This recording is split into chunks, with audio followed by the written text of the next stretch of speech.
stand on the Mount of Olives, where the story of Holy Week opens.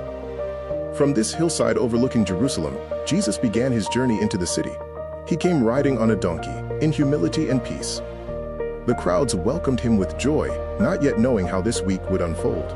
But from this moment, the road was already leading to the cross and to the hope of resurrection. Hosanna to the Son of David.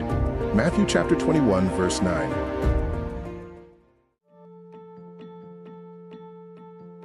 Stand near the southern steps, where Jesus walked during Holy Week. After entering Jerusalem, he came to the temple courts and saw that something holy had been turned into something corrupt. He taught with clarity and confronted what did not belong there. Holy Monday reminds us that Jesus cares about more than outward religion. He calls us back to genuine worship, prayer, and truth. My house will be called a house of prayer. Matthew chapter 21, verse 13. Pause and look at Jerusalem from the Mount of Olives. Here, overlooking the city, Jesus gave some of his final teachings and prepared his followers for what was ahead.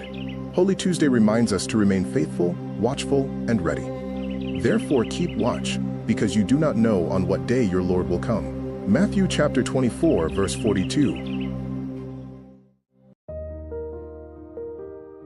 Step into the Garden of Gethsemane, where the weight of Holy Week grew heavy. Among these olive trees, Jesus prayed in deep sorrow, fully aware of what was coming. He asked in anguish, yet surrendered in trust. Here, we see both his humanity and his obedience. Holy Wednesday reminds us that when the path is hard, we can still pray, trust, and yield our will to God. And being in anguish, he prayed more earnestly. Luke chapter 22, verse 44. Step into the upper room, where Jesus shared the Last Supper with his disciples. Here, in the final hours before the cross, he broke bread, shared the cup, and gave them something to remember. He gave them a command that still reaches us today: love one another. Holy Thursday reminds us that the love Jesus showed in this room is the love he calls us to carry into the world. Love one another, as I have loved you. John chapter 13, verse 34.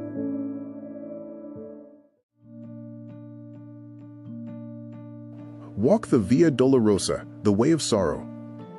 Along these streets of Jerusalem, we remember the path Jesus walked as he carried the cross toward Golgotha. Step by step, this road leads us deeper into the cost of his sacrifice, and it brings us to the Church of the Holy Sepulchre, built over the place traditionally honored as Golgotha, where Jesus was crucified. Good Friday reminds us that at the cross, Jesus carried our sin and opened the way to redemption. While we were still sinners, Christ died for us. Romans chapter 5, verse 8. Holy Saturday is the day of waiting. At the Garden Tomb, we remember the silence that followed the cross. Jesus' body lay in the tomb, and his followers mourned in uncertainty. But even in silence, God was still at work. Wait for the Lord, be strong, and take heart, and wait for the Lord. Psalm chapter 27, verse 14. As the sun rises over Jerusalem, hope rises with it. Step into the Garden Tomb, a place that has become a powerful symbol of the resurrection for many believers. Here, the tomb stands empty, and in this place, sorrow gives way to living hope. Jesus is not here. He has risen. Resurrection Sunday reminds us that because he lives, the story is not over, and hope is alive for every heart that trusts in him. He is not here. He has risen.